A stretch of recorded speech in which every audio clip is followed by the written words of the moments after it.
As for flowing water, river water, where rivers flow, and remember, this is a great lesson for the Muslim world that in terms of the ecosystem, Muslims are not permitted to defecate and relieve themselves in the rivers and waters. It is totally impermissible. This is why diseases like cholera are prevalent in Muslim countries like Pakistan and Bangladesh. In these Muslim countries, like India, because these are the traits from the non-Muslims which we have not abandoned, that Muslims unfortunately are defecating or urinating in drinking water or any types of water. Later, what this does, it leads to diseases like cholera as well as mosquitoes. Why do you think there are so many mosquitoes in countries like Pakistan? Because the gutter system, if they do not prevent people from defecating in rivers, what happens is that the mosquitoes then breed in those places, and then from the mosquito other diseases also spread. That when the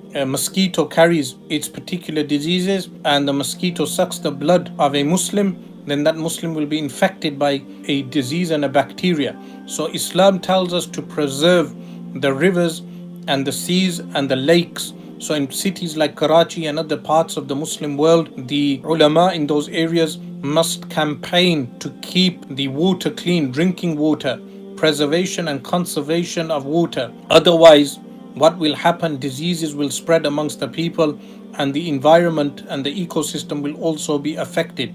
The importance of water conservation, that Muslims must protect water wherever we find watering sources. You will find that the Israelis today are at the forefront of water conservation with the UN organizations that are working to find watering sources. This is of course for political reasons. In occupied Palestine also, they occupy all the regions wherever they may find a well or anything, a spring of water, they occupy that area because they know of the importance of war. And it was Albert Einstein who said that he does not know what World War III will be fought over, but for definite he knows that World War IV would be fought over water. So therefore water conservation in the Muslim world is so important that it cannot be underestimated. Likewise, the keeping watering sources pure, that Muslims should not be defecating in water or throwing their rubbish, meaning in major Muslim cities like Karachi, you have people throwing their rubbish in the sea, and the government of course is inactive with regard to these things.